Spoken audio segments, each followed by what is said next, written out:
Calmez-vous, madame, ça va bien se passer. Anti-clash. Je voudrais d'abord que vous vous calmiez, ce qui nous ferait plaisir. C'est rétrograde. Vous êtes dingue. Non, oui, je trouve ça normal que les gens puissent s'exprimer. Tu fais monter le racisme en France. De toute façon, vous ne m'écoutez pas, donc c'est vous qui êtes dingue. Anti-clash. Laissez-moi finir. Laissez-nous parler. Non. Appel Ramsey, c'est vous.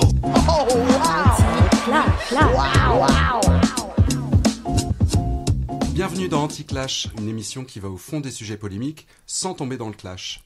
Une émission qui insuffle une culture du dialogue même lorsqu'on n'est pas forcément d'accord. Je suis Raphaël Tisblatt.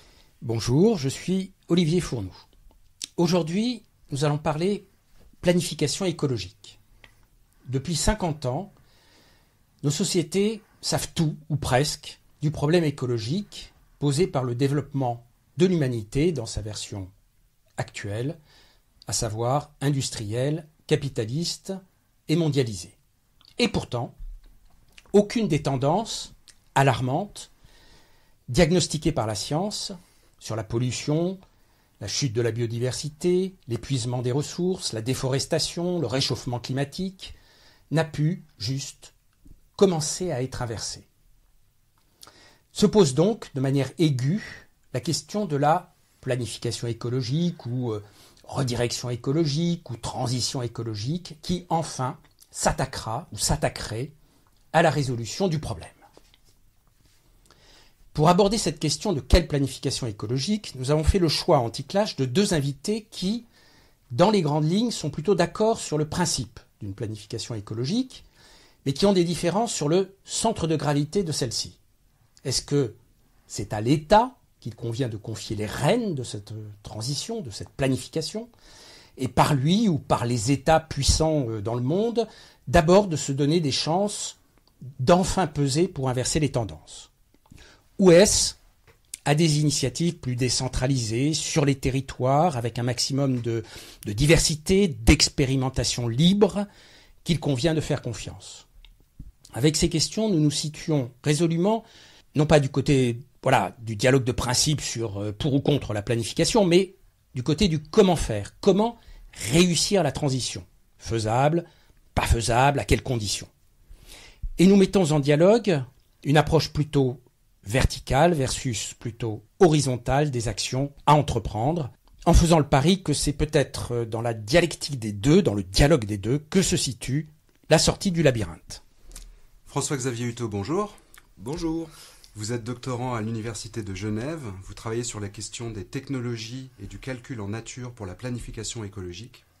Vous militez également au sein du collectif d'enquête Strike sur la question des luttes dans la transition énergétique et en particulier sur la question du lithium. Et votre position de départ, qu'on pourra élaborer, qu'on pourra rendre plus subtile évidemment au fur et à mesure des échanges, sur la planification écologique, consiste à compter plutôt sur le levier de l'État pour lancer la dynamique. Armand Paris, bonjour. Bonjour. Vous êtes l'animateur du podcast Sortir du capitalisme, que vous avez fondé en janvier 2016. Vous avez consacré plusieurs émissions à l'écologie dans ce cadre-là. Vous avez également co-animé Zoom Écologie sur Fréquence Paris Pluriel entre 2022 et 2023, dont une émission sur la planification écologique. Et votre position de départ à vous, là aussi qu'on pourra élaborer dans les détails, sur la planification écologique, ça privilégie plutôt la décentralisation. Alors, qu'entendez-vous l'un et l'autre par planification écologique? François-Xavier Huttot.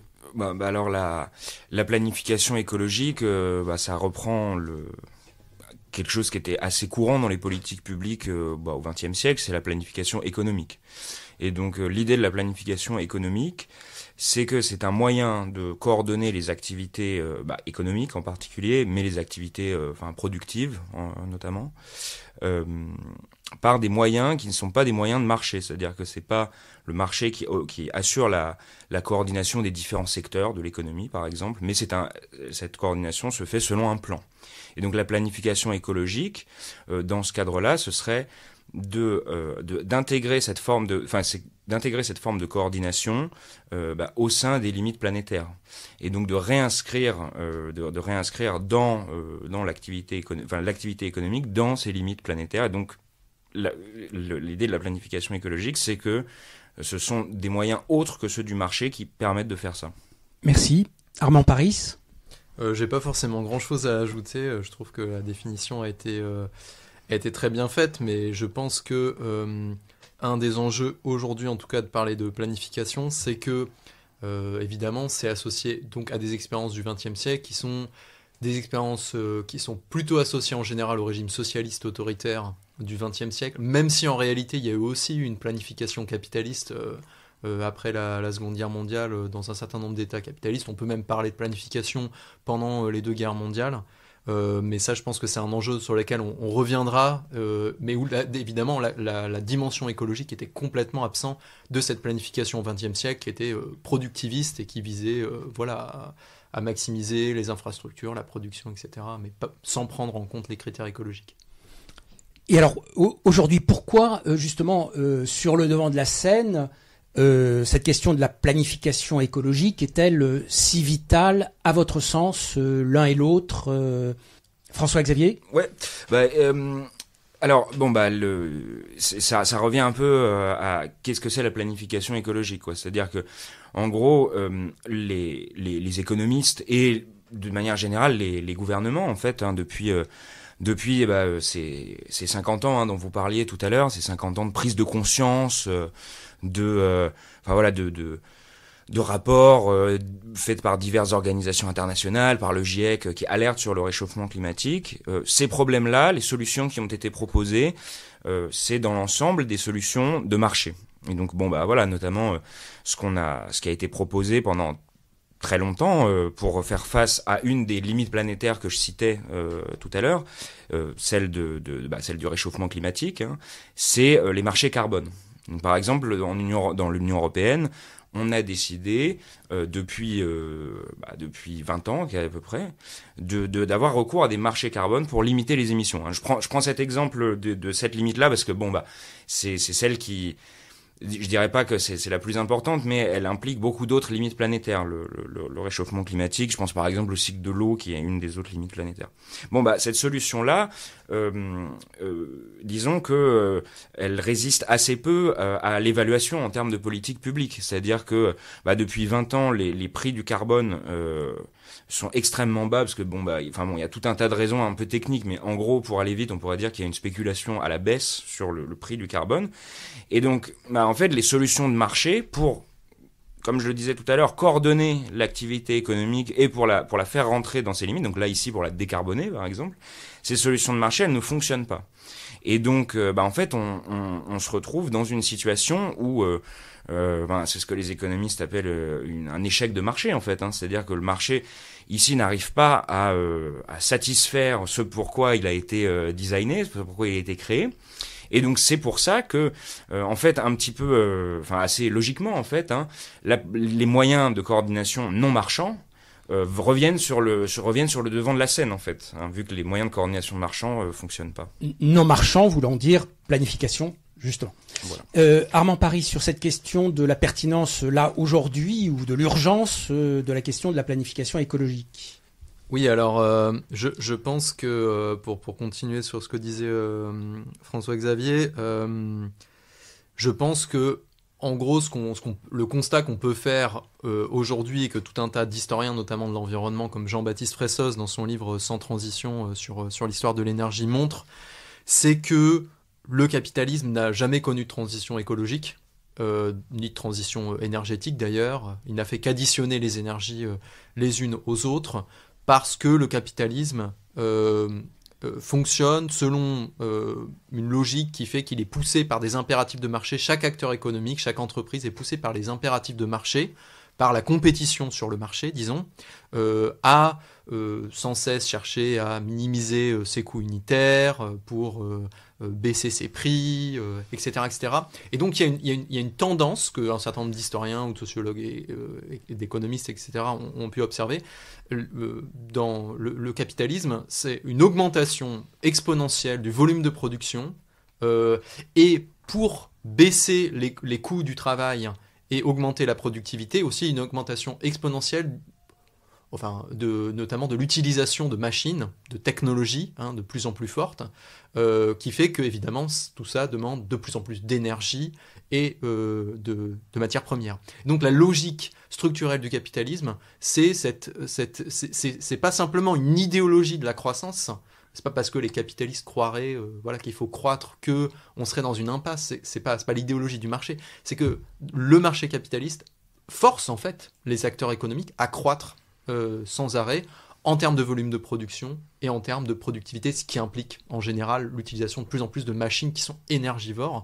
Et donc cette logique, on le voit bien, ça fait 50 ans qu'on nous bassine avec la transition énergétique, la transition écologique. Ce qu'on voit, c'est que si on prend rien que l'indicateur, la question du réchauffement climatique sur les énergies fossiles, on produit et on consomme de plus en plus d'énergie fossile. Il y a plein d'explications pour expliquer ça. C'est toujours rentable, il y en a toujours. Tant qu'il y en a, pourquoi ne pas les utiliser, etc. Un État qui aujourd'hui produirait des énergies fossiles, pourquoi est-ce qu'il se priverait de cette manne financière? Et ça, c'est peut-être le dernier aspect sur lequel j'aimerais insister, c'est que il n'y a pas simplement le problème, et pas simplement au niveau du marché, mais aussi au niveau de l'État, parce que même si on pourrait opposer de manière simplificatrice État et marché, en réalité, tous les États qui existent aujourd'hui sont des États capitalistes, qui dépendent, y compris pour des dépenses complètement improductives comme les dépenses militaires, de leur capacité financière. Et pour avoir des capacités financières, il faut avoir une économie qui croît, et donc qui est compétitive sur le marché mondial, et donc... évidemment, ces impératifs de marché qui s'appliquent à la fois aux entreprises et aux États font que, depuis 50 ans, on n'observe pas du tout de transition énergétique, transition écologique. Et donc, du coup, si on suit simplement la logique économique, la logique capitaliste, la logique de marché, ça ne marche pas. Alors, nous vous avons présenté en introduction comme ayant des différences. Jusqu'ici, sur ces deux premières questions, il semble plutôt que vous êtes relativement d'accord. Sur cette question des différences, donc horizontalité, initiative du terrain versus verticalité et levier de l'État, est-ce que vous pouvez l'un et l'autre préciser un peu vos positions en marquant vos différences potentielles pour engager le débat? Ouais, alors peut-être que je peux repartir de un peu ce que tu développais sur la question de l'État et des logiques internes de l'État qui justement poussent l'État à soutenir la croissance. Je veux dire, c'était quelque chose d'assez manifeste au moment peu après la crise économique de 2008, par exemple, la plupart des gouvernements ou des aspirants au gouvernement dans le monde, aspiraient au retour de la croissance. Donc, ce serait assez malhonnête de ma part de nier ce que tu viens de dire. Mais voilà. Alors moi, à mon avis, il y a quand même quelque chose d'assez important dans cette situation-là, qui est de trouver ces moyens de coordination en fait, quoi. Et donc sans effectivement opposer directement l'État et le marché ont toute une série d'imbrications. L'idée c'est c'est de se dire que en fait dans les situations d'urgence climatique et puis d'urgence écologique au sens large, en fait l'État représente un levier qui est quand même relativement intéressant pour produire cette coordination non marchande. Et par exemple, je vais pas rentrer dans quelque chose de très théorique, mais je vais peut-être partir d'un exemple concret. Là en ce moment, il y a peut-être une. Enfin, tu disais tout à l'heure, que aucun État a enclenché cette transition et tout ça. Alors c'est très timide pour l'instant, mais il y a un projet d'arrêter l'extraction fossile dans le monde aujourd'hui. C'est en Colombie.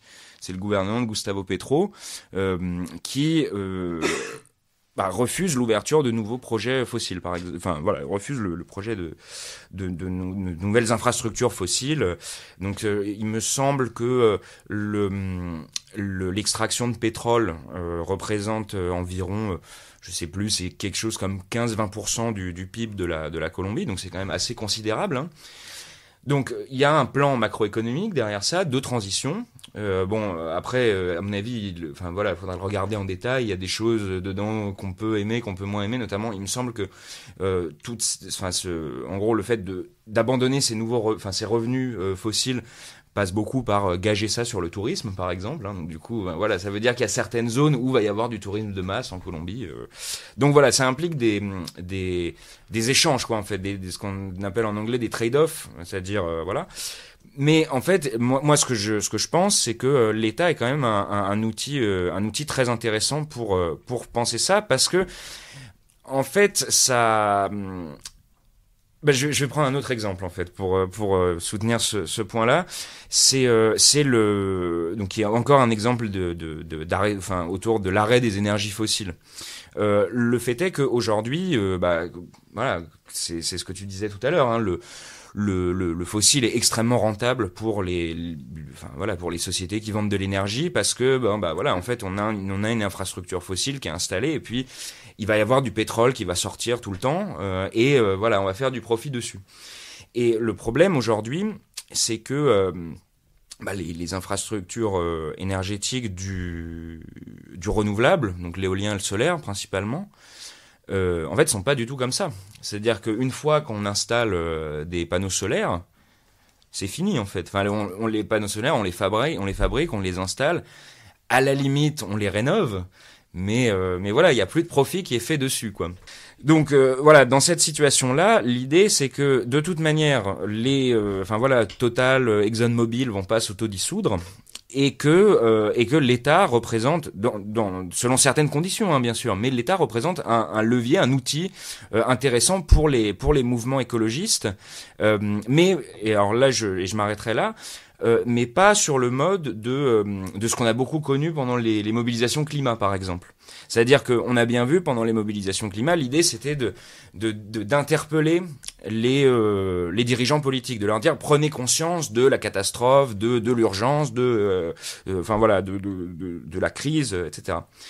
L'idée, moi que j'avance, elle est un petit peu différente, c'est-à-dire que en fait, la question en gros, ce que je défends, c'est que pour qu'il y ait une planification écologique, il faut que les écologistes se posent la question de la prise du pouvoir d'État, en gros, et soient pas uniquement dans une demande face à l'État, et que l'État, dans ce cadre-là, est un outil absolument indispensable pour les raisons que j'ai présentées. J'ai pas bien compris que les citoyens se posent dans une perspective de prise de pouvoir de l'État. Voilà. C'est-à-dire plutôt que d'être sur le mode de la revendication, moi à mon avis, ce qui est porteur aujourd'hui dans l'écologie, c'est de s'organiser dans des organisations politiques, dans tout un tas de formes organisatives pour prendre l'État, en gros. D'accord. Donc je retiens l'État comme forme de coordination que vous avez mis en avant. Et puis il y a cette question sur laquelle je pense qu'on aura à revenir, qui est celle de la prise politique finalement du destin en main par les populations, qui est un thème sur lequel je pense qu'il faudra que nous revenions. Et de capacité à faire contrepoids aussi aux grandes forces économiques comme les entreprises, effectivement, qui ne vont pas se dissoudre par elles-mêmes, comme vous le disiez. Absolument. Et alors, Armand Paris, sur cette question de la position de départ qui est la vôtre, plus décentralisatrice, comment est-ce que vous pouvez la développer pour nous ? Alors, je ne sais pas si je vais pouvoir tout exposer maintenant, mais du coup, pour réagir à ce que disait François-Xavier, je pense que qu'on va être relativement d'accord sur pointer le fait que, globalement, les États capitalistes tels qu'ils existent aujourd'hui, alors je veux bien croire que la Colombie peut-être va sortir, mais du coup compenserait par...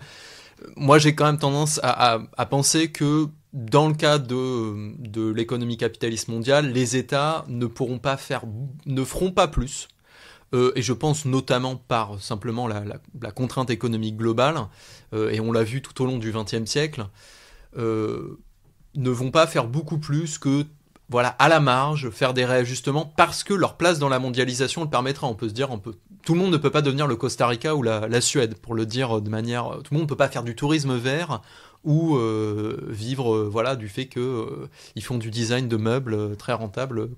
Et donc, pour moi, il me semble que à l'intérieur de l'économie capitaliste... en fait, les marges de manœuvre des États sont assez limitées, et c'est ce qu'on a observé tout au long du XXe siècle, et je pense que du coup ça nous amène, je pense, sur Et je pense que de ce point de vue-là, il faut aussi reconnaître que les luttes écologistes, même locales, les ZAD, etc., même si c'est des initiatives et c'est un rapport de force qui est nécessaire aujourd'hui, il faut aussi en apprécier les limites. Donc je pense qu'en fait, le constat que moi je fais, c'est que globalement, qu'on soit sur plutôt une approche de une logique plutôt qui va chercher à conquérir les institutions politiques ou avoir un peu plus de députés au Parlement, ou dans une logique d'action directe, il y a quand même des limites globales, parce que voilà, le dérèglement climatique, c'est un problème, et d'ailleurs tout un tas d'autres limites planétaires, c'est pas des problèmes qu'on peut résoudre, parce qu'il y a un État qui va être un peu plus écolo, et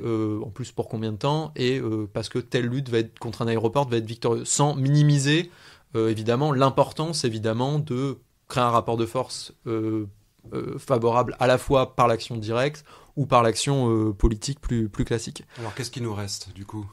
Je pense que du coup on arrive sur un peu la même question que disait François-Xavier, mais posée d'une autre manière, mais qui est en fait la grande question qui agite les mouvements révolutionnaires depuis le 19e siècle, mais d'ailleurs les mouvements politiques plus généralement, qui est la question effectivement du pouvoir, de la révolution, etc. Et c'est vrai que j'ai tendance à penser que le capitalisme n'est pas une forme sociale plastique qu'on pourrait simplement manipuler pour la rendre écologique. Je pense que structurellement, le capitalisme conduit à une croissance énergivore et destructrice de la planète. Mais je pense aussi que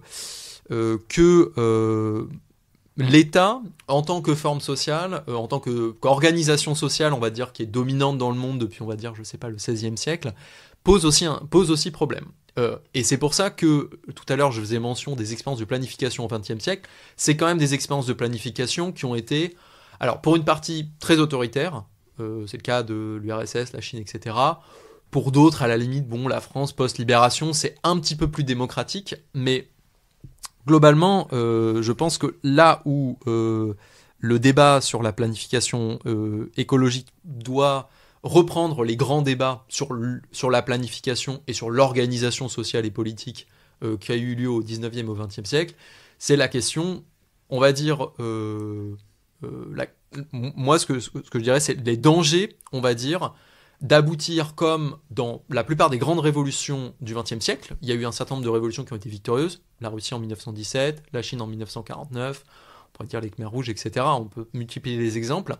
Et ce qu'on voit quand même, c'est que dans tous les cas, même si c'est selon des modalités très différentes, et d'ailleurs il y en a des expériences qui n'ont pas expérimenté la planification économique, mais dans un certain nombre de cas, la planification économique est allée de pair avec des formes extrêmement autoritaires de gouvernement. Et pour moi, pour envisager la planification écologique au XXIe siècle, il faut faire un bilan critique, non pas tellement de ces expériences, parce que je pense qu'aujourd'hui, il n'y a pas grand monde qui veut revenir à l'URSS de Staline ou la Chine de Mao, mais plutôt se poser la question de comment est-ce que un processus de prise de pouvoir, pour reprendre tes termes, je ne suis pas forcément opposé à cette idée-là, comment est-ce que la prise du pouvoir, on va dire, moi dans une perspective non étatique, c'est-à-dire la prise de contrôle sur ce qui aujourd'hui le contrôle, c'est globalement les entreprises et les États qui décident pour à peu près toutes les décisions dans nos vies. Comment est-ce que cette prise de pouvoir sur nos existences individuelles et collectives, comment faire en sorte que ça ne glisse pas irrémédiablement vers des formes extrêmement autoritaires, qui ferait que là, la planification écologique, d'une part, s'imposerait comme une sorte de quelque chose qui viendrait d'en haut vers le bas, donc qui serait ressenti par l'immense majorité de la population, comme beaucoup d'ailleurs de politiques aujourd'hui, de politiques publiques aujourd'hui, comme quelque chose d'imposé, ce qui aura tendance à les délégitimer. J'aurais tendance à penser que malheureusement, et on aura tous les discours sur l'écologie punitive, etc., etc. Et après, je pense qu'un deuxième problème, c'est dans quelle mesure est-ce que la question écologique ne peut pas être un vecteur de légitimation aussi pour des formes autoritaires, de la même manière que, on va dire, les élites socialistes dans les grands États du XXe siècle disaient « oulala, la planification, l'économie, c'est compliqué ». Les syndicats, les ouvriers, laissez-nous faire, on va se débrouiller, nous on a la science, le savoir, etc.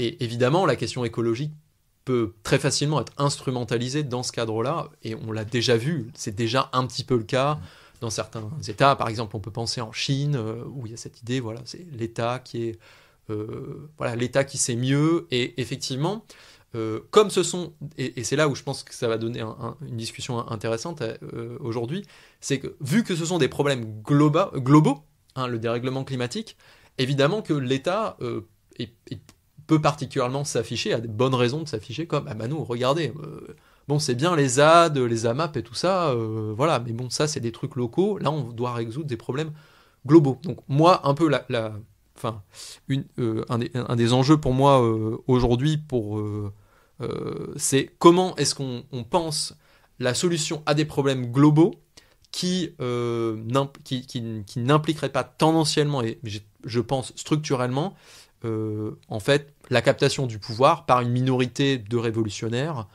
ou de gens qui auraient pris le pouvoir même par des moyens démocratiques parlementaires. Voilà, c'est un petit peu ça, pour moi c'est ça la question, l'enjeu du débat, quoi. François-Xavier Huttot, ce risque de l'État autoritaire, c'est une crainte que vous pouvez partager aussi. C'est un vrai risque dans cette prise de contrôle ou dans ce rôle de planificateur. Il est évident qu'il y a eu, voilà, c'est ce que Armand expliquait, des expériences particulièrement autoritaires en termes de planification. Bon, il y en a aussi, et tu commençais un peu à en parler, au sein de la planification capitaliste, des formes assez, disons plus enchâssées dans la démocratie, aussi bien en termes de régime, comme dans le cas de la France, voilà, avec une république avec des élections au suffrage universel, etc. Mais aussi dans d'autres expériences où la planification a pu se faire, alors de façon plus ou moins démocratique. Exemple. Voilà, je pense par exemple à l'Inde en fait, qui a été un des grands États planificateurs à partir de l'indépendance jusque dans les années 80 à peu près. Bon, alors avec des modalités un peu compliquées, hein, et une planification surtout comme Armand le disait aussi, voilà, centré autour de la croissance, hein, là très clairement avec une augmentation des rendements agricoles, hein, c'est ce qu'on apprend un petit peu en histoire-géographie au lycée sous le nom de la révolution verte en fait, hein, ce moment-là. Donc l'idée c'est de permettre à l'Inde de devenir indépendante du point de vue agricole en particulier. Donc on a et avec de fortes revendications sociales à l'intérieur de la société indienne pour voilà, effectivement accéder à la subsistance, hein, dans une société qui a vécu la colonisation pendant longtemps. Et qu'est-ce que ça donnerait dans le champ de l'écologie, des problèmes d'écologie aujourd'hui? Qu'est-ce que ça donnerait? Ouais. Alors tout l'enjeu c'est en fait à mon avis la question. En fait il y en a deux à mon avis, des enjeux pour éviter cette dérive autoritaire ou pour le dire dans l'autre sens, pour permettre la démocratisation de la planification. En fait, c'est la question c'est le niveau où se situe cette coordination économique. Est-ce qu'on la met là, je vais prendre des exemples extrêmes, mais est-ce qu'on la met, disons, au sommet de l'État? Est-ce que pour un État-nation, il y a un bureau de planification qui décide et après on applique direct, on décline ce plan-là en de multiples plus petits plans pour différentes échelles? Ou alors, pour prendre l'autre inverse, est-ce que le plan se construit à partir des entités les plus locales, des communes, des lieux de production, voilà. Donc c'est à mon avis, il n'y a pas de réponse évidente à ça, et c'est plutôt en fait l'enjeu d'articuler ces niveaux de contrôle et de coordination.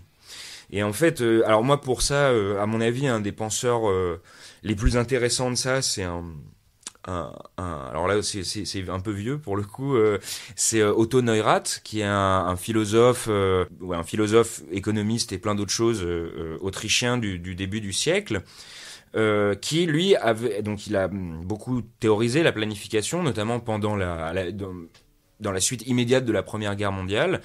Et en fait, lui, il voit la planification comme ce qu'il appelle une lutte permanente entre les technocrates et l'homme de la rue, comme il le dit. Et donc en fait, c'est ça, à mon avis, l'enjeu, c'est d'être capable d'articuler ces différentes formes de ces différentes formes de discours, ces différents désirs aussi, à mon avis, dans le processus de planification.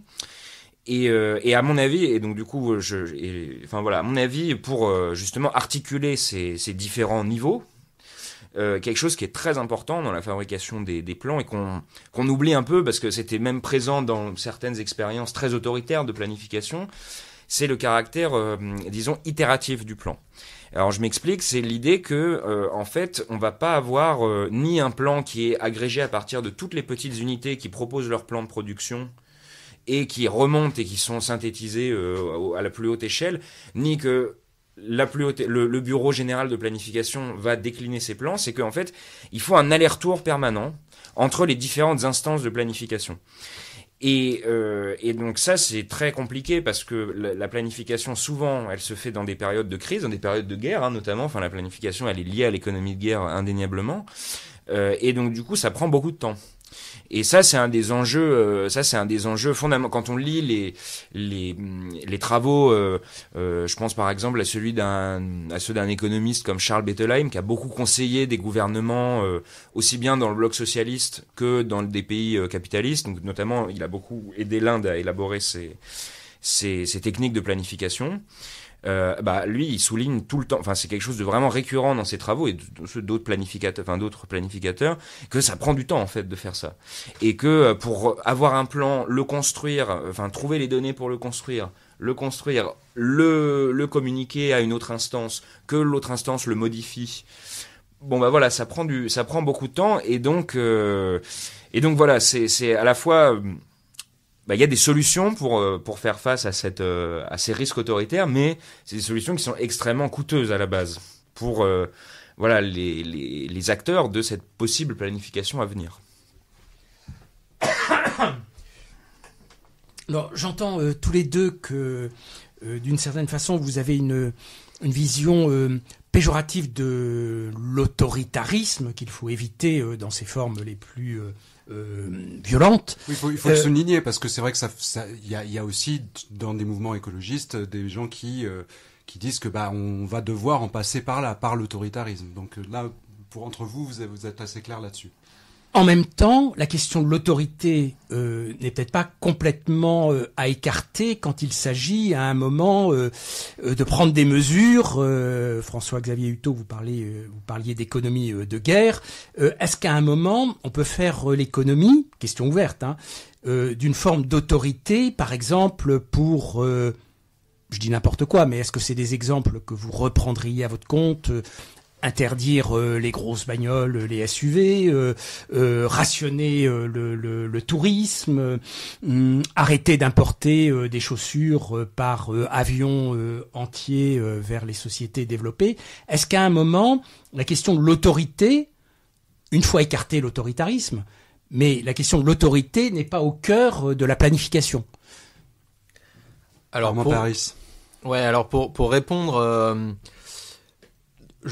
Non, je pense pas que effectivement, même si on peut être anti-autoritaire, et justement, je pense que dans être anti-autoritaire, il y a contre le fait que contre la centralisation dans les mains d'une minorité, les hauts fonctionnaires, le parti, etc., du pouvoir politique. Mais je pense que il peut y avoir des formes de contraintes qui sont collectivement décidées, c'est-à-dire que on peut collectivement décider d'interdire les SUV. De toute façon, tout le monde ne peut pas avoir de SUV pour des raisons écologiques. Bon, aujourd'hui, c'est aussi pour des raisons économiques, mais disons que dans une société post-capitaliste, on s'est débarrassé de cette contrainte économique. Malgré tout, c'est évidemment quelque chose qui est possible de décider collectivement. On peut pas tous avoir de SUV, donc on va plutôt viser de décider d'avoir des transports publics. Donc, je pense qu'en fait... le problème n'est pas la coercition ou l'autorité ou l'interdiction. La question, c'est qui l'a décidé. Est-ce que c'est une toute petite minorité ou est-ce que c'est quelque chose de plus large? Et je pense qu'une des choses qui rend très compliquée aujourd'hui cette discussion, c'est qu'on pourrait se dire, ouais, mais aujourd'hui, la plupart des gens ne sont pas forcément pour une écologie punitive. Et c'est là où, pour moi, une des difficultés de penser aujourd'hui la planification écologique ou même la transition écologique, c'est qu'à l'intérieur d'une société capitaliste et étatique aussi plus largement, finalement, peu de gens, parce qu'ils évoluent dans une économie capitaliste, vont choisir de sacrifier leur confort, qui souvent dans le capitalisme est un petit peu quand même le principal avantage, je veux dire... Voilà, il faut bosser, il y a tout un tas de contraintes économiques extrêmement fortes qui pèsent sur la santé physique, psychique des gens. Donc en plus, leur interdire de prendre Ryanair, ça paraît, voilà, cette fameuse écologie punitive. Donc pour moi, cette espèce d'auto-contrainte écologique collective, elle ne peut se faire que parce que à côté de ça, les gens ont eu satisfaction, notamment sur ce qu'on pourra appeler rapidement l'autodétermination sociale et économique, c'est-à-dire le fait que nos vies ne sont plus déterminées par la logique du marché et aussi par, disons, des ordres politiques qui viennent d'en haut qu'on n'a pas forcément décidé. Et donc, et peut-être si je devais rajouter un autre aspect, je dirais aussi il y a la question des inégalités. C'est-à-dire que aujourd'hui, demander à des gens dont peut-être le seul loisir ça va être de prendre leur voiture ou de prendre leur quad, etc., et de leur dire ah non ça c'est pas bien, c'est pas écologique, il faut se laver les dents, alors que à côté de ça Bernard Arnault prend son jet, forcément personne ne va l'accepter.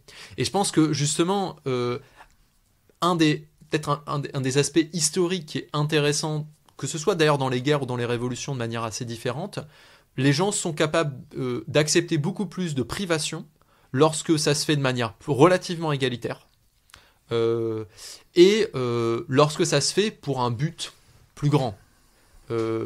Voilà. Et je pense que dans ce sens-là, les gens seront prêts à accepter une sorte de rationnement, entre guillemets, parce que ce rationnement sera égalitaire. Aujourd'hui, il y a un rationnement par le marché. Il y a plein de gens qui ne peuvent pas s'acheter plein de choses, parce qu'il y a ce rationnement par le marché dont on parle jamais, parce qu'on parle que de la liberté d'acheter du consommateur, etc. Il y a plein de gens qui ne sont pas libres d'acheter grand-chose, en fait, ils n'ont pas les moyens. Mais si ils ont justement plus de liberté de décider, je pense qu'ils seront capables d'accepter et de décider même collectivement plus de contraintes. Vous avez parlé d'exemples historiques. Est-ce qu'un cas... Oui, je pense qu'on peut prendre, disons, deux exemples un petit peu différents. Il y a eu des expériences de rationnement, par exemple, à Paris, je ne sais plus si c'est pendant la Première ou la Seconde Guerre mondiale, un rationnement du charbon, voilà, qui était distribué de manière en fonction des besoins. Je pense que, et pour prendre l'exemple, moi, qui me parle le plus, c'est l'Espagne révolutionnaire de la guerre civile entre 1936 et 1939. Il y a des expériences disons, de rationnement collectif, mais qui sont égalitaires, qui sont en fonction des besoins. Donc les gens... Voilà, il y a tant de farine, on va pas distribuer tout, le riche va pouvoir tout s'acheter sur le marché noir. Non, il y a tant de sacs de farine, tant de pétrole pour faire fonctionner les tracteurs, etc. Donc on va se le répartir de manière égalitaire. Et je pense que ça, c'est des expériences historiques, même s'il faudrait bien sûr les développer, etc., disons de planification. Et je pense qu'aujourd'hui, on aurait moyen d'avoir une planification un peu plus confortable que pendant la Première Guerre mondiale ou l'Espagne en 1936. Voilà. Donc, voilà, quand on parle de rationnement, etc., il ne faut pas non plus en faire un tableau apocalyptique. Surtout que, je veux dire, toute chose égale par ailleurs, ça augmenterait le niveau de vie d'une partie quand même significative de l'humanité. Simplement, la partie la plus riche, la plus aisée, etc., oui, elle se verrait imposer des limites écologiques très strictes, mais je pense que la majorité de la population mondiale serait prête à le faire pour sa propre survie, et parce que il ne se dirait pas que ce serait finalement, comme aujourd'hui, l'écologie peut être mal perçue dans les pays en voie de développement ou dans les classes populaires, parce que en fait, ils ont l'impression d'une injustice que les pays riches et les classes riches, elles, ne font pas ces sacrifices. François-Xavier Huttot, sur les exemples historiques, est-ce que vous en auriez? Et sur cette question de l'État comme levier d'une politique plus égalitaire terre. Qu'est-ce que vous avez à en dire ? Je vais peut-être revenir sur le premier exemple dont Armand parlait tout à l'heure, celui du rationnement de charbon pendant la Première Guerre mondiale à Paris. En fait, voilà, c'est tout à fait, voilà, moi je suis tout à fait d'accord avec cette idée-là, c'est-à-dire que c'était un moment où, de fait, des gens, des Parisiens de l'est de Paris, des quartiers plus populaires, en fait, avaient accès à davantage de charbon que ce à quoi ils avaient accès, disons, en fonction de la contrainte budgétaire. Parce qu'il y a une contrainte budgétaire, c'est aussi une contrainte dans la manière dont s'organisent les acteurs économiques. Moi, je suis assez convaincu par cette idée-là, en particulier si on prend la question au niveau global. Il est assez évident que pour un certain nombre de gens sur Terre, il est tout à fait indispensable de prendre des mesures drastiques autour du réchauffement climatique, par exemple, ou d'autres crises, parce que ça remet en cause l'habitabilité, ça remet en cause l'habitabilité plus rapidement du lieu où ces personnes vivent. Donc voilà, il y a des impératifs directs à ce niveau-là. Mais ce que je voulais dire aussi, c'est peut-être que ce besoin de coordination un peu par en haut, de rationnement, en fait passe à mon avis beaucoup plus par dans l'espace de la production que dans celui de la consommation. Alors sans que ce soit absolument indispensable, ou même possible de distinguer totalement les deux, parce que les secteurs industriels sont liés entre eux, par définition. Mais il me semble que c'est assez intéressant de voir comment ces mécanismes de coordination peuvent se jouer, donc de planification écologique, peuvent se jouer bien en amont de la consommation. En gros, pour le dire simplement, ça va planifier écologiquement l'économie.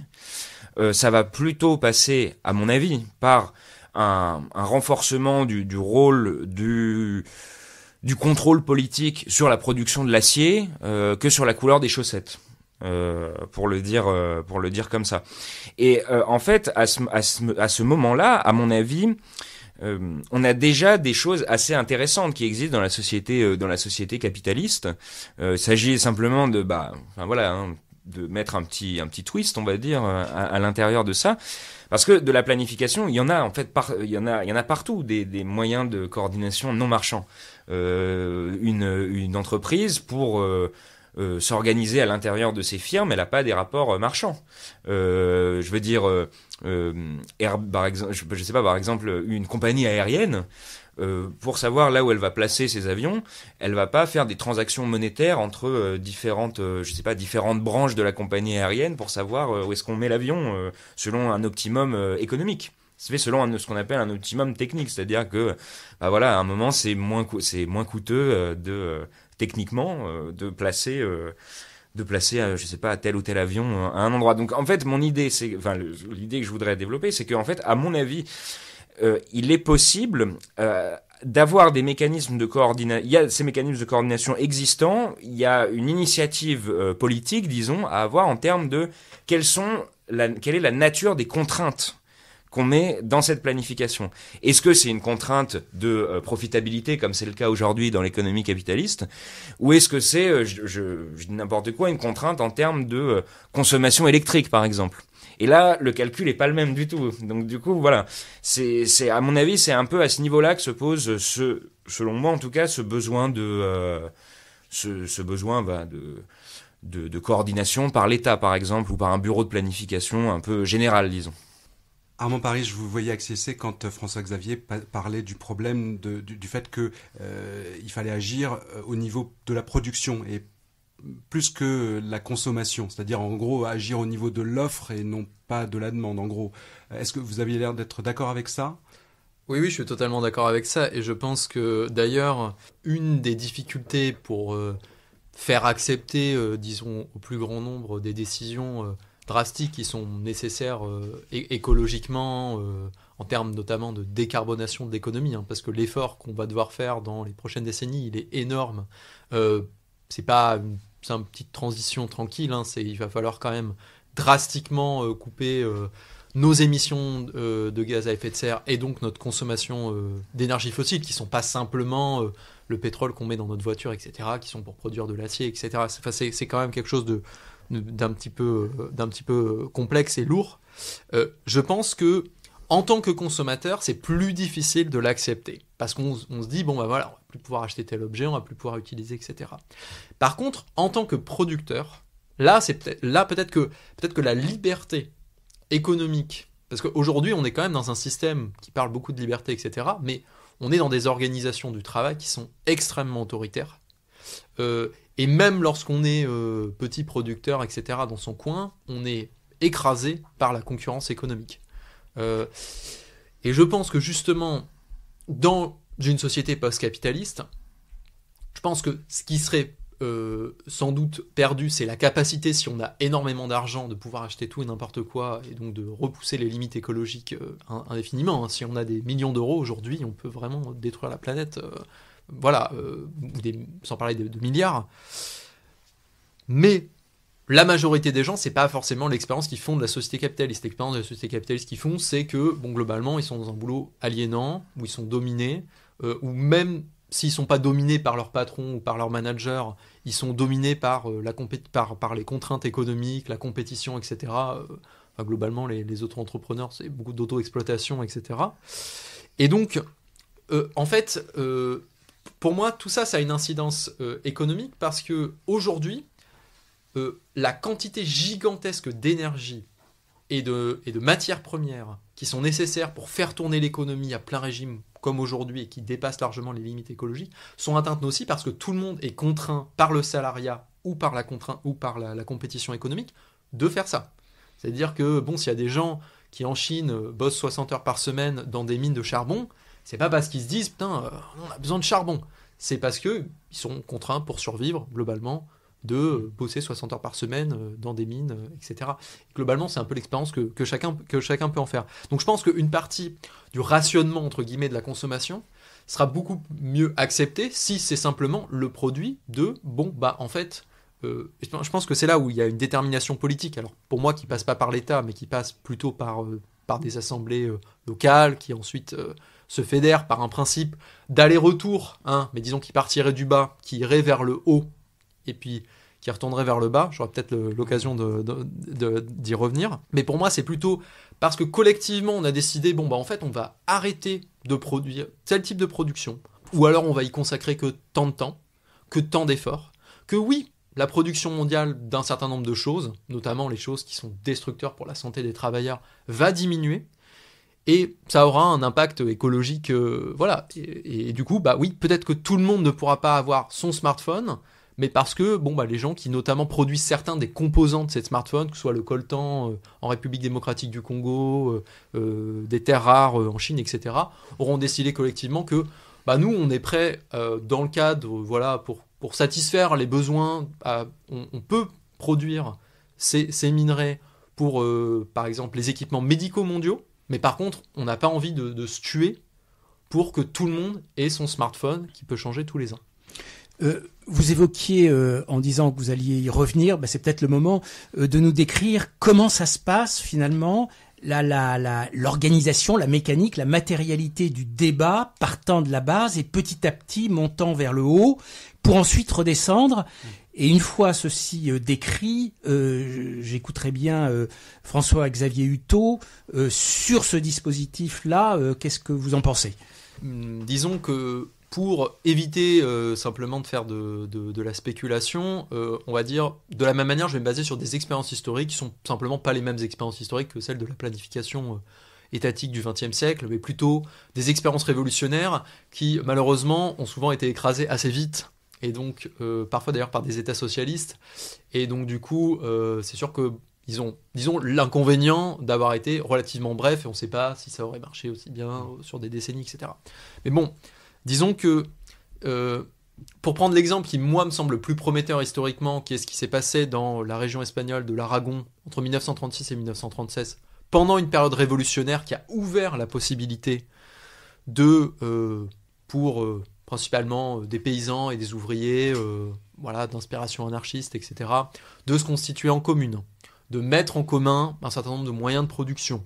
Pas forcément tous les moyens de production, mais un certain nombre de moyens de production, les tracteurs, parfois les terres, un certain nombre de services, de production de biens, etc.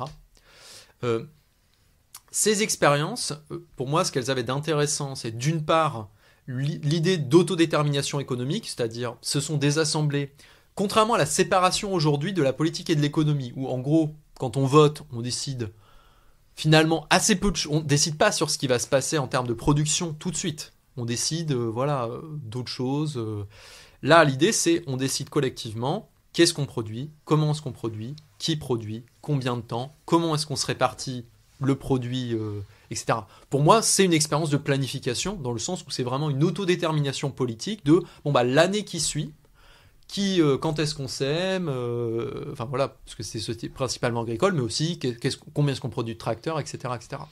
Il y avait peut-être aussi une expérience, je ne sais pas si ça s'en rapproche, en Argentine, après la crise du début des années 2000, certaines coopératives qui s'étaient formées avec les ouvriers qui avaient donc perdu leur emploi, mais qui avaient décidé de reprendre leurs entreprises. Je ne sais pas si ça se rapproche de ça aussi.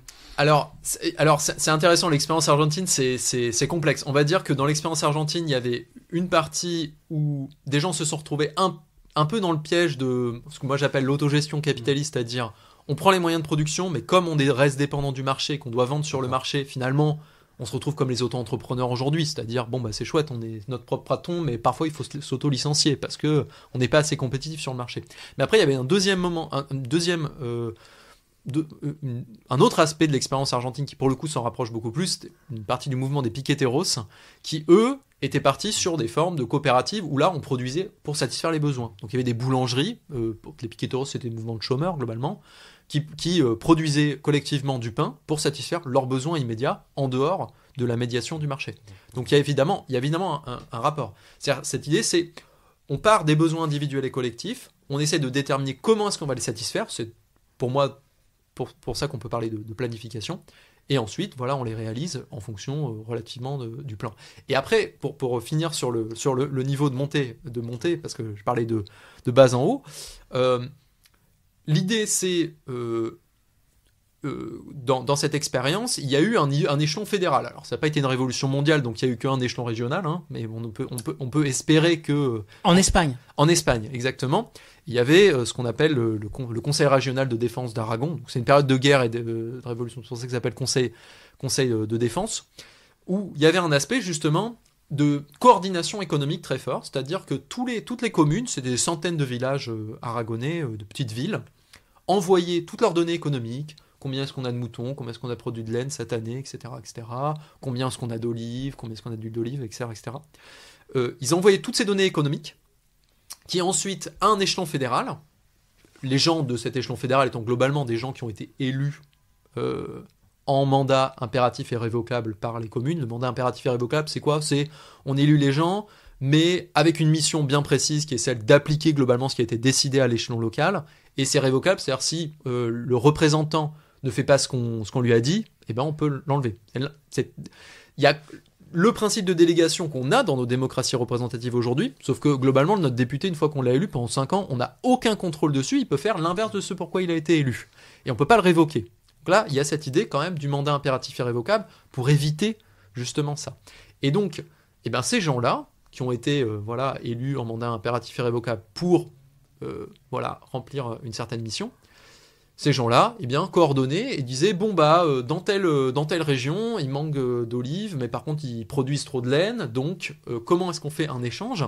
Et donc ils s'assuraient du transfert des biens. Donc ils s'occupaient de faire en sorte que certains villages qui avaient trop de laine mais pas assez d'huile d'olive envoient de la laine là où il n'y avait pas assez de laine, l'huile d'olive, etc.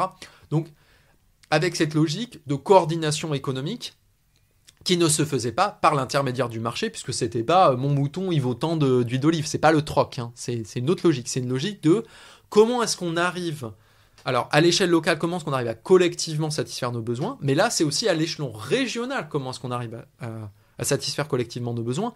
Et on peut très bien envisager, évidemment, que ça se fasse. Et alors, avec évidemment, je pense, et c'est là où je suis totalement d'accord avec François-Xavier, les problématiques de, évidemment, tout ça, ça prend du temps.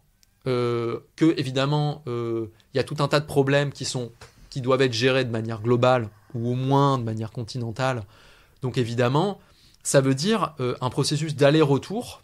Et c'est là où je pense que c'est une bonne idée, cette idée d'aller-retour. Mais je pense que, par contre, dans cette idée d'aller-retour, pour moi, il faut évidemment du fédéralisme. Parce que, évidemment, aujourd'hui, si on veut retourner, si on va sur des sociétés qui fonctionnent de manière autarcique écologiquement, c'est l'idéal d'un certain nombre de courants politiques dont par ailleurs je peux me sentir proche. Mais pour moi, alors là, pour le coup, on va perdre beaucoup quand même. Ça veut dire plus d'imagerie médicale, etc., etc. Ça veut dire quand même demander de renoncer. C'est-à-dire concrètement, pour vraiment expliciter là ce point. C'est-à-dire que globalement, si on ne peut produire que ce qu'on peut produire avec des ressources locales, on va se priver d'un certain nombre de choses, puisque aujourd'hui, y a plein d'endroits sur la planète qui ne peuvent pas produire, des appareils médicaux parce qu'ils n'ont pas les bons minerais, etc., etc. Donc pour moi, c'est là où effectivement, il faut envisager quelque chose de mondial pour, entre guillemets, garder certains aspects positifs de la coopération économique à l'échelle globale. Mais par contre, je pense que il faut mettre un grand nombre de contre-pouvoirs. Il faut quand même qu'en dernière instance, ce qui contrôle, ce soit les communes locales, et que cette délégation de pouvoir aux différents échelons, elle se fasse selon le principe du mandat impératif et révocable, et aussi, je rajoute une deuxième chose, je pense selon la rotation des charges, parce que si on élit toujours les mêmes gens, même s'ils sont très compétents, il y a ce risque extrêmement fort, et d'ailleurs, pour revenir sur une autre expérience, le Chiapas, qui a mis en place ses conseils de bon gouvernement depuis 1994, ils ont mis en place ce principe de rotation des charges qui fait que globalement, tu as des gens qui, parfois, pendant 6 mois, 1 an, gouvernent des choses assez complexes à un échelon régional au Mexique, et puis qui redeviennent paysans. D'une certaine manière, il y a cette idée que les gens ordinaires et planificateurs, bien sûr qu'il y a des gens qui seront un peu plus planificateurs, des gens qui seront un peu plus des hommes ordinaires, par appétit, par goût, par esprit de calcul, etc. Mais je pense qu'il faut que les planificateurs ne soient pas tout le temps des planificateurs, et qui soient sous le contrôle relativement étroit des hommes ordinaires qui, eux aussi, du coup, seront un peu planificateurs, au moins à l'échelle locale, et qui auront un fort contrôle sur les échelons supérieurs. D'accord, donc Armand Paris, ce que vous semblez dire, en fait, en vous écoutant, j'ai l'impression que ce que vous pointez du doigt, c'est pas tellement le rôle de l'État, ou disons l'idée selon laquelle l'État n'a pas tellement son rôle à jouer parce qu'il serait peut-être trop enraciné dans une culture capitaliste, ou etc. Finalement, le problème, c'est plutôt le type de démocratie dans lequel on peut vivre. Finalement, ce que je vous entends dire, c'est que si on arrive à avoir une démocratie réellement non plus seulement représentative, mais voilà, vous donnez des éléments sur le mandat révocatoire, le mandat impératif, donc c'est-à-dire on élit des personnes avec un mandat qui est clair et qu'ils doivent exécuter, pas seulement des personnes pour leur personnalité ou leur programme, mais qu'ils ont un mandat clair à exécuter, et que si on n'est pas content de la manière dont ils l'exécutent, on peut donc mettre fin à leur mandat avant le terme prévu des prochaines élections. C'est ça, voilà, des idées démocratiques, de renouveau démocratique qui circulent de plus en plus. Mais au final, il y a cette idée que oui, cette coordination au niveau régional, dans le cas de l'Espagne, mais ça pourrait être envisagé au niveau national, voire au niveau global, où on essaierait de coordonner effectivement où sont les besoins et quels sont les besoins de production correspondants, etc. Mais finalement, une forme étatique renouvelée, avec une démocratie renouvelée, serait intéressante. Non, c'est à peu près bien résumé, ou... Alors, je vais simplement... Après, je demanderai à François-Xavier de réagir. Ouais, alors je vais quand même préciser. Effectivement, je pense que un aspect qu'on n'a pas trop abordé, c'est que pour moi, je pense que la démocratie et l'État, ça peut être des problématiques qui peuvent être disjointes. Qu'est-ce que j'entends par là ? Pour moi, dans l'État, il y a quand même l'idée d'une organisation politique qui domine la société. C'est comme ça que les États se sont formés historiquement. Une partie de ces élites politiques de l'État ne sont pas élus, Aujourd'hui, oui, il y a effectivement le président de la République, etc., un certain nombre de gens qui sont élus, mais une grande partie de l'appareil d'État n'est pas élu. Il est nommé alors, par des différentes procédures. Historiquement, aujourd'hui, c'est plutôt le concours, la nomination présidentielle, etc., etc. Donc pour moi, ce ne serait pas l'État, en tout cas pas l'État tel qu'on l'a connu historiquement jusqu'à aujourd'hui, dans le sens où il y aurait tous les gens, disons, au-delà de l'échelon local, sont élus par mandat impératif et révocable. Il n'y a pas de fonctionnaires qui sont simplement complètement indépendants. Voilà, il n'y a pas de pouvoir politique autonome de la société. C'est là où je pense qu'il y a parfois des oppositions un peu parfois caricaturales entre, par exemple, la tradition plutôt marxiste qui, dans l'esprit des gens, est plutôt une tradition étatiste, autoritaire. D'un autre côté, la tradition anarchiste ou libertaire qui serait opposée d'une certaine manière, qui serait extrêmement localiste et qui serait pour vraiment des formes de démocratie directe extrêmement locale. Moi, je pense que, en fait, si on prend un certain pan de la pensée marxiste, notamment chez Marx, il y a une pensée aussi de la critique de l'État et même de l'abolition de l'État comme cette organisation politique qui domine la société. C'est pour ça que eux, leur modèle, à Marx et d'ailleurs aussi à Engels, à un moment, c'est la Commune de Paris. Et est-ce que la Commune de Paris, c'est de l'État ou pas de l'État ? Bakounine, un des fondateurs de l'anarchisme, va nous dire c'est pas de l'État. Marx et Engels vont nous dire c'est de l'État. Bon, en tout cas, c'est une organisation politique où il n'y a pas de fonctionnaires, il n'y a pas de pouvoir politique autonome de la société, il n'y a que du mandat impératif et révocable. Après, on peut appeler ça de l'État, pas de l'État. Moi, j'aurais tendance à considérer que c'est une organisation qu'on n'a jamais trouvée dans aucun État. Dans aucun État qui a jamais existé dans la société, il y a eu la possibilité, entre guillemets, si la population veut se débarrasser de tous ceux à qui elle a délégué le pouvoir à un instant donné, elle peut le faire.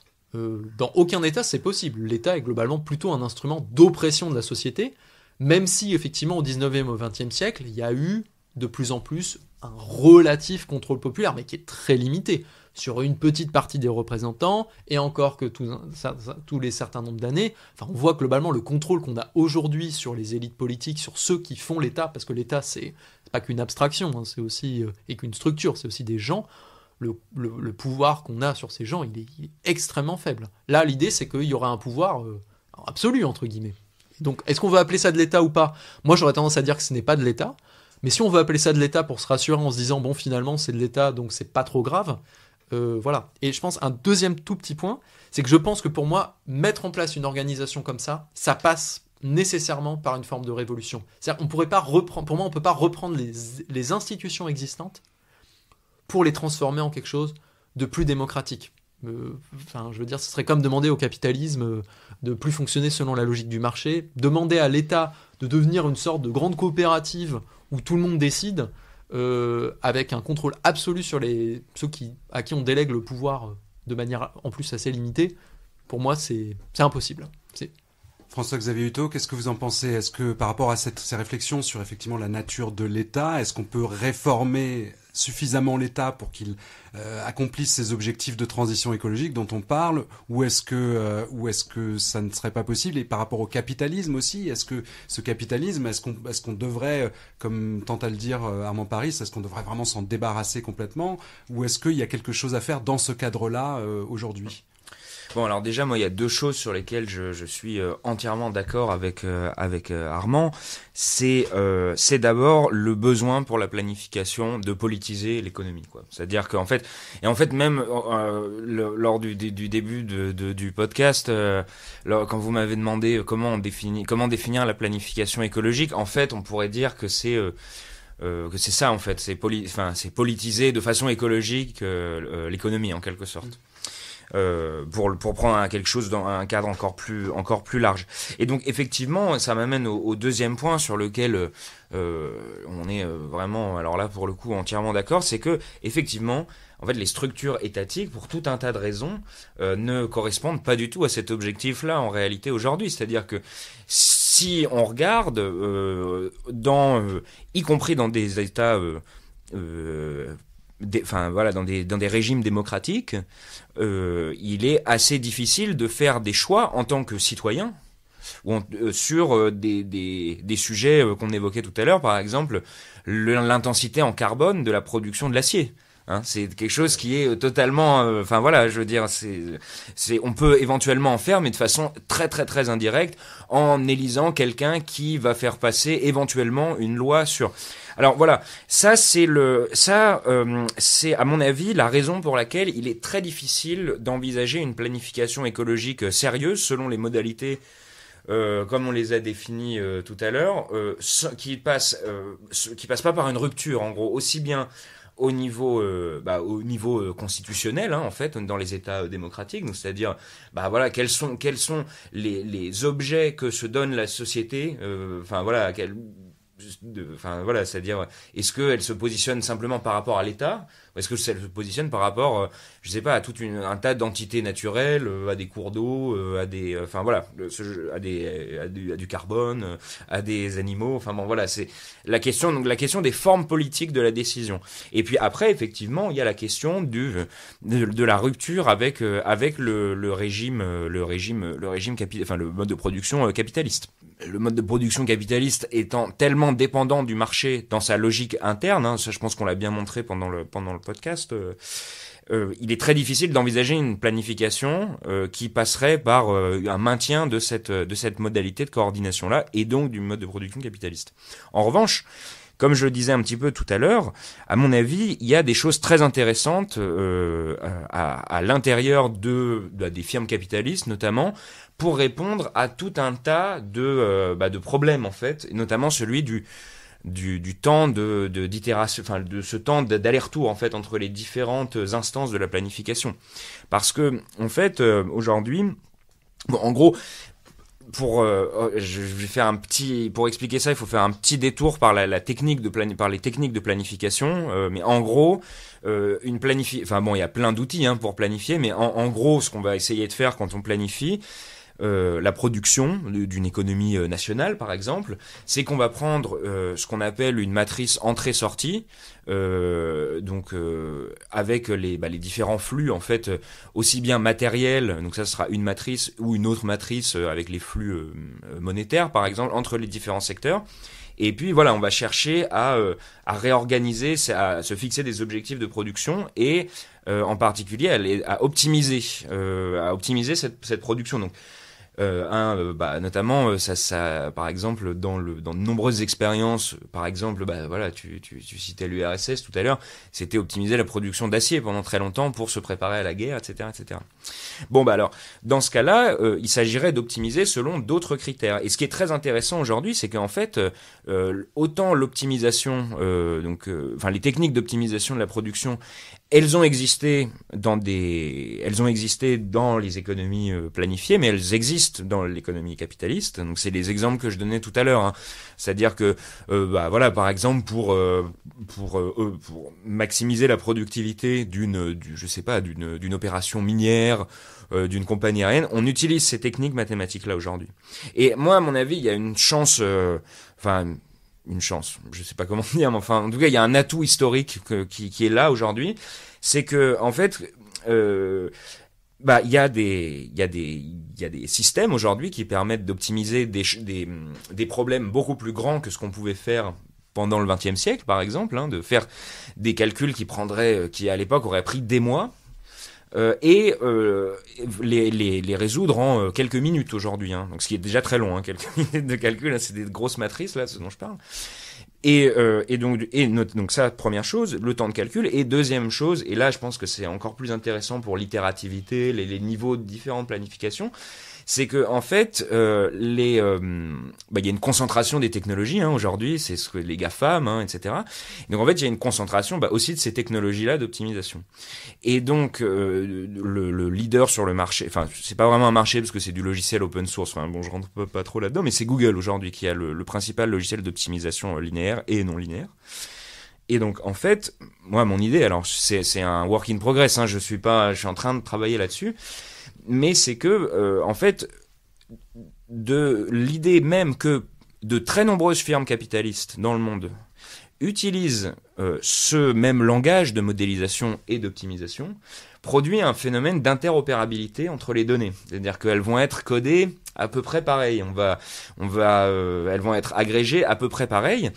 Et donc ça permet d'avoir une articulation technique entre ces différents niveaux de planification sur lesquels, bon voilà, après dans les détails c'est des délibérations, je pense plutôt politiques, hein, c'est pas vraiment un débat théorique en fait, hein, de savoir où est-ce qu'on les met finalement. C'est à mon avis plus dans ce processus de mise en place d'une planification et d'une politisation de l'économie en fait que ça est possible. Mais voilà. En gros, à mon avis, c'est très important de comprendre aussi quels sont les outils qui sont, parce qu'en fait le plan il part d'un état d'un état existant en fait, hein. Là c'est matrice entrée-sortie dont je parle, c'est celle de la production de l'année dernière en gros, si on planifie à partir de maintenant.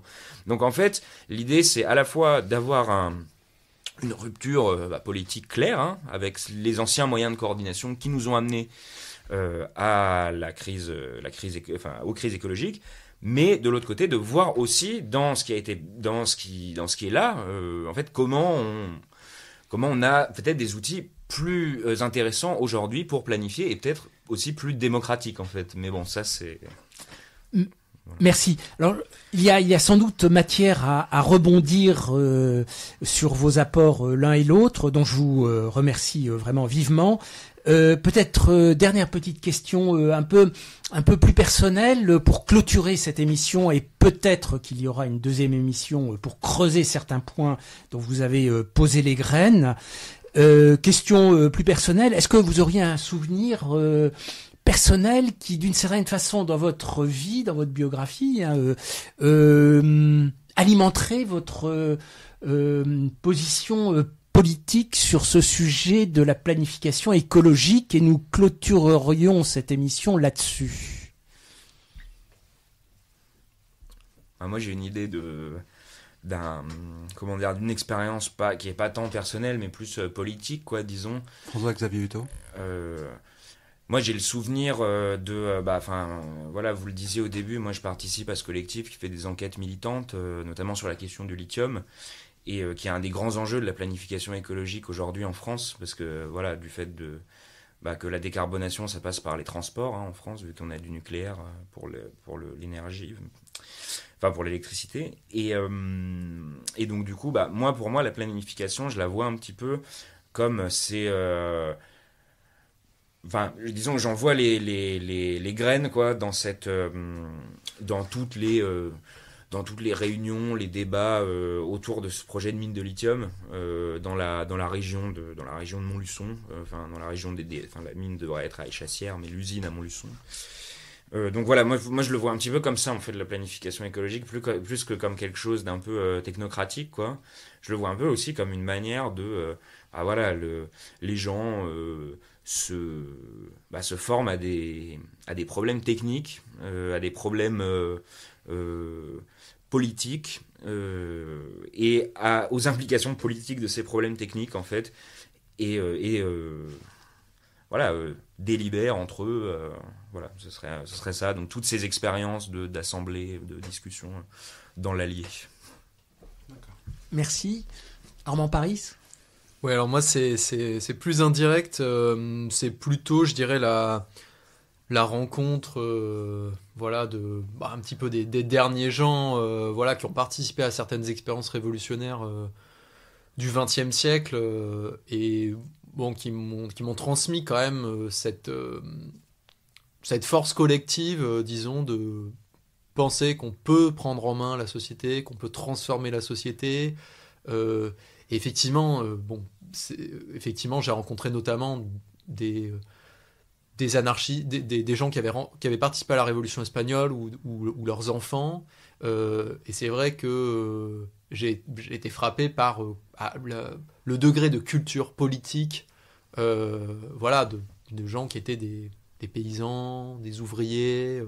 C'est-à-dire que, en tout cas, sur la question de l'homme du commun, le planificateur, etc., je pense que ces expériences révolutionnaires-là montrent comment est-ce que des gens très ordinaires, pour le coup probablement beaucoup moins instruits formellement que beaucoup de gens aujourd'hui, parce qu'il n'y avait pas Internet, parce que l'école n'était pas obligatoire, beaucoup de ces anarchistes espagnols parfois avaient appris à lire à 20 ans, 30 ans, etc., voilà, leur capacité à prendre part à des processus de délibération complexes, à faire des décisions techniques, à se former très rapidement, me fait penser que je pense que voilà, la planification écologique, même si ça a l'air très compliqué, je pense voilà, qu'on en a largement les capacités, et qu'on n'a pas besoin de laisser ça soit au marché, bon, ça marche pas, soit à une petite minorité de technocrates qui auraient tout compris, quoi. Je pense qu'il faut, voilà, d'une certaine manière,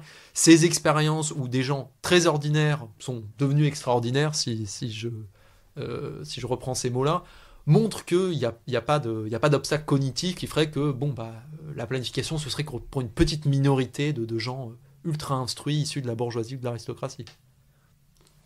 Merci, oui, bon voilà, on a entendu pas mal de points d'accord, effectivement. Bon, on ne s'attendait pas à ce qu'il y ait d'énormes écarts entre vous deux, mais on a entendu pas mal de choses qui, je pense, j'espère, ont pu aussi éclairer nos auditeurs sur les grands enjeux de cette planification, hein, sur voilà, toutes les considérations sur la place de l'État, sur le régime capitaliste dans lequel finalement la quasi-totalité des sociétés de la planète sont soumises, et qu'est-ce qu'on peut faire pour amener effectivement un changement de paradigme en quelque sorte, hein, qui, et là vous êtes d'accord aussi, implique ce caractère, ce processus itératif, comme vous avez dit, c'est-à-dire cet aller-retour entre la coordination qui viendrait de l'État ou d'une entité coordinatrice en tout cas, et la vie réelle des gens, des citoyens, avec les informations qui pourraient circuler d'un échelon à l'autre,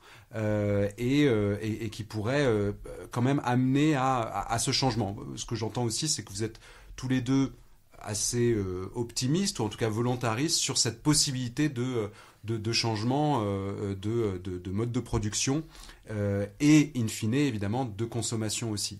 Merci à vous deux de vous être prêtés à cet exercice. Merci. Merci.